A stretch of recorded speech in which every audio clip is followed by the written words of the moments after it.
Nesse episódio, nós vamos fazer a leitura e a interpretação da bula do omeprazol. Vou fazer a leitura das partes mais importantes e nós vamos fazer os comentários. Importante a gente saber que o omeprazol é um medicamento muito utilizado, principalmente aqui no Brasil. As pessoas já têm por hábito, sentir qualquer dorzinha no estômago, toma omeprazol. Se a pessoa toma mais de um medicamento, toma omeprazol com o objetivo de dar, segundo as pessoas, aquela protegida, aquela forrada no estômago. Mas não é bem assim que funciona. E a gente vai entender o que está dizendo ali na bula do omeprazol.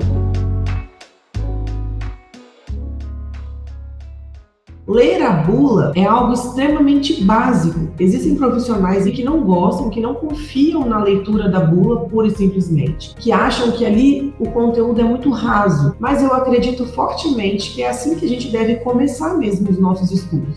Por aquilo que a gente considera mais raso, mas que vai trazer para nós informações que são fidedignas, que são informações confiáveis. A partir daí, a gente pode mergulhar em conteúdos mais profundos, em conteúdos mais densos, em novidades, em coisas que a gente já vai ter capacidade de compreender melhor.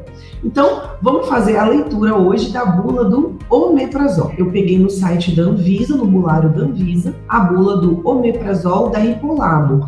Então, você pode pegar a bula de qualquer omeprazol que você quiser, né, para você fazer a leitura. Basicamente, é a mesma coisa que tem em todos eles. Logo de cara, você já vê que é um medicamento genérico. A forma farmacêutica dele está em cápsula e esse que eu peguei para ler é a caixa de 20 mg hospitalar, ele que vem com 500 cápsulas, ok? Na composição, o omeprazol está dizendo que tem 20 mg do princípio ativo e aqui descreve todos os recipientes que foram utilizados. Bom, indicações do omeprazol: tratamento das úlceras pépticas benignas, gástricas ou duodenais. Gente, olha isso. Tratamento das úlceras. Então, essa é uma das indicações do omeprazol. Tratamento, a gente já entende que é algo que vai ser feito por um tempo, que não vai ser um uso contínuo.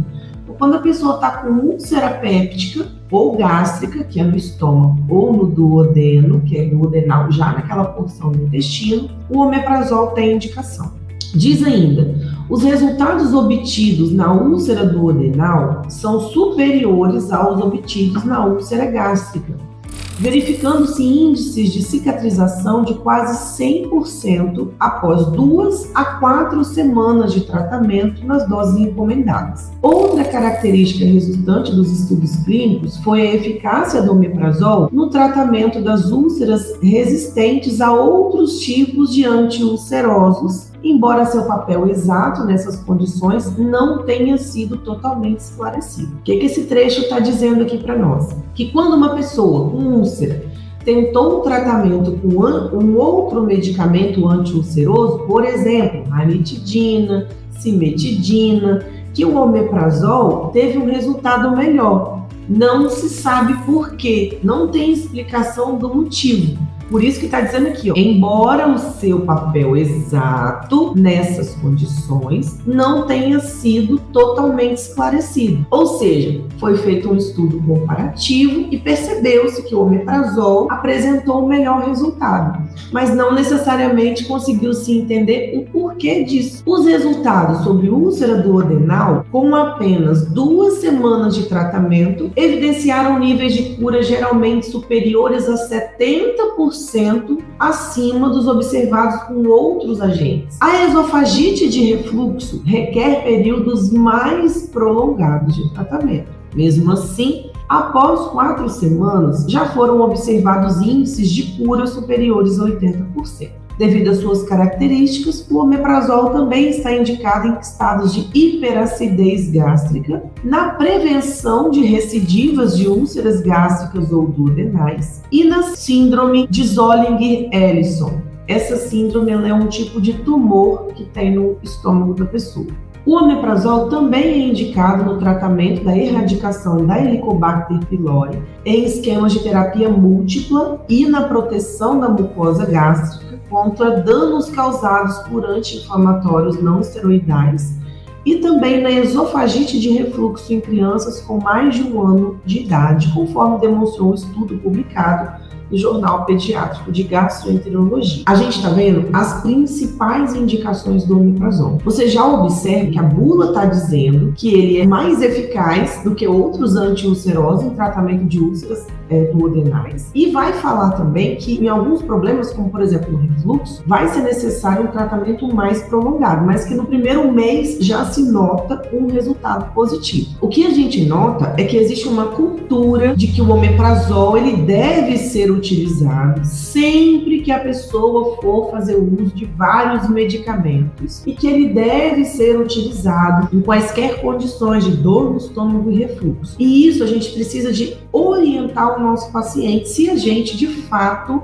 trabalha com o uso racional de medicamentos. Por quê? Porque de fato o omeprazol é um excelente protetor da mucosa, mas não é como as pessoas pensam que ele vai forrar o estômago. Ele vai auxiliar na proteção por inibição da acidez.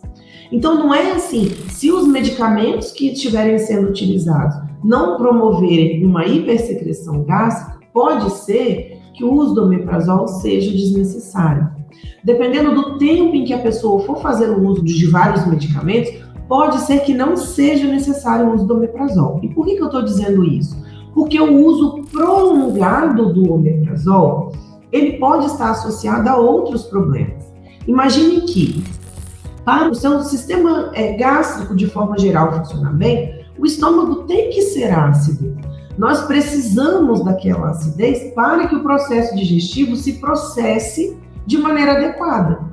Se o nosso estômago não estiver ácido o suficiente, a nossa digestão fica comprometida. Atrapalha, por exemplo, na absorção de determinados nutrientes, como a proteína, como a vitamina B12, que está presente nas carnes. Então, se a pessoa toma omeprazol e a pessoa come carne, ela não vai ser absorvida na sua integralidade, conforme deveria ser. A pessoa pode ter uma digestão atrasada, incompleta, uma má aproveitação de nutrientes, de vitaminas, de minerais, uma má absorção de determinados medicamentos. O próprio medicamento que é antibiótico, ele requer um ambiente ácido para sua absorção ser mais efetiva. Daí, quando você usa o omeprazol para proteger o estômago, você inibe secreção de ácido e isso atrapalha a absorção.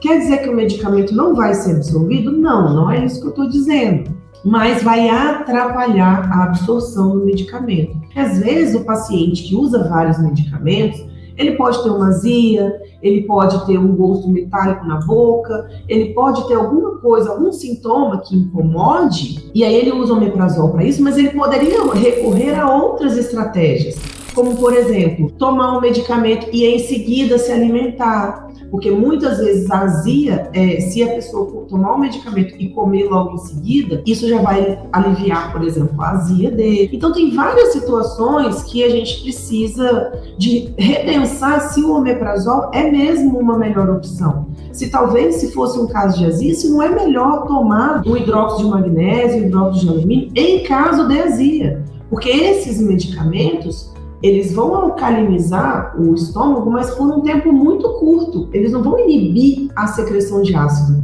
Eles vão lidar com o ácido que está lá dentro, neutralizando. Então, pode ser uma escolha mais racional, que atrapalhe menos. E assim, a gente tem estudos mais recentes mostrando o uso prolongado do omeprazol associado à demência, né, ao Alzheimer.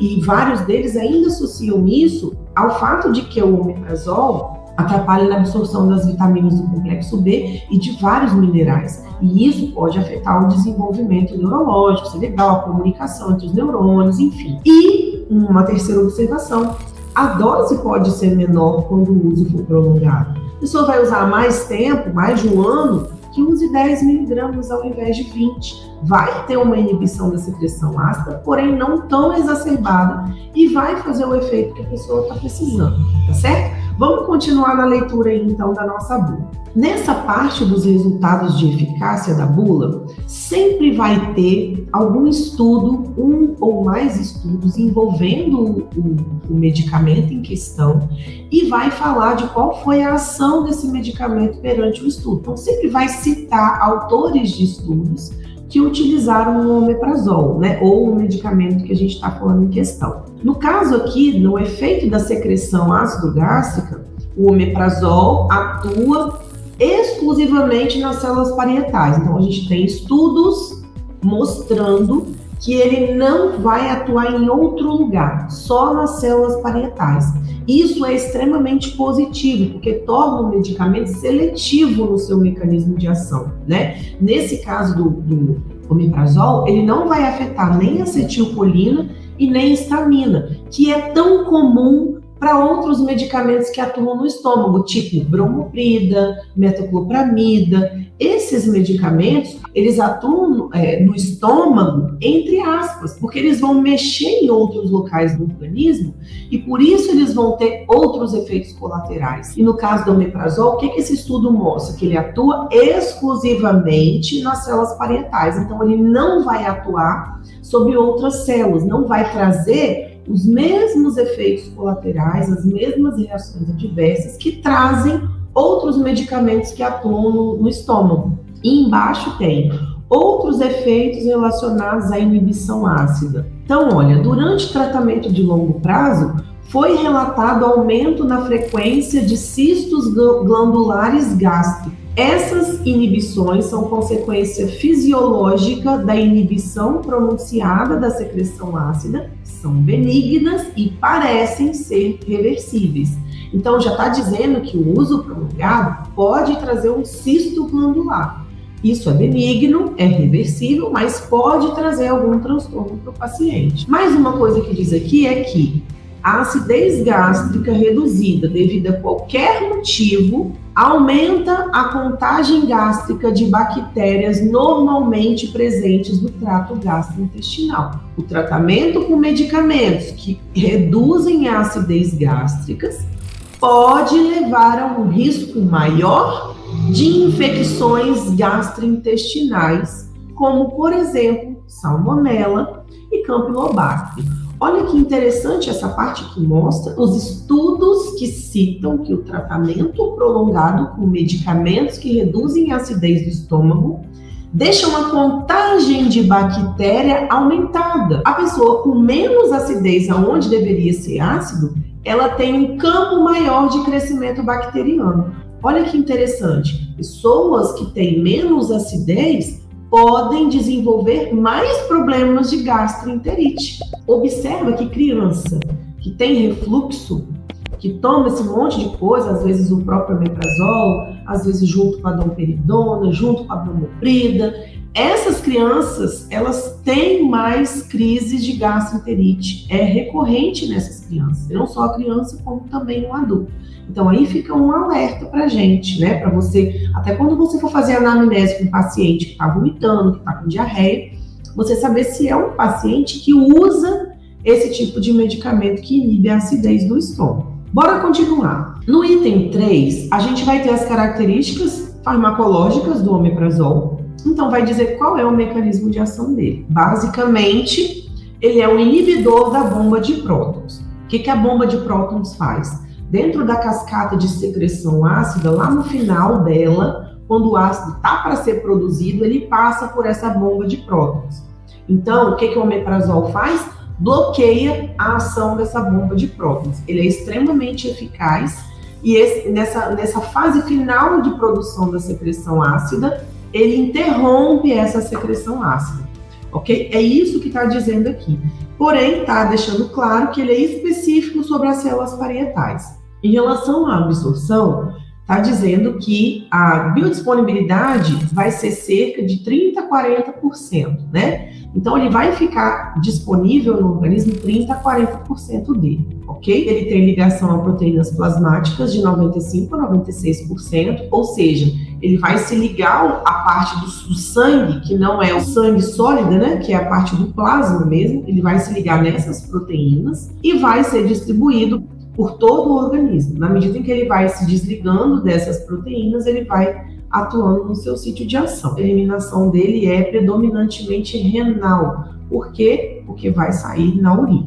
Item 4 trata das contraindicações. E a contraindicação do omeprazol é hipersensibilidade a ele ou aos componentes da formulação. Hipersensibilidade é sinônimo de alergia.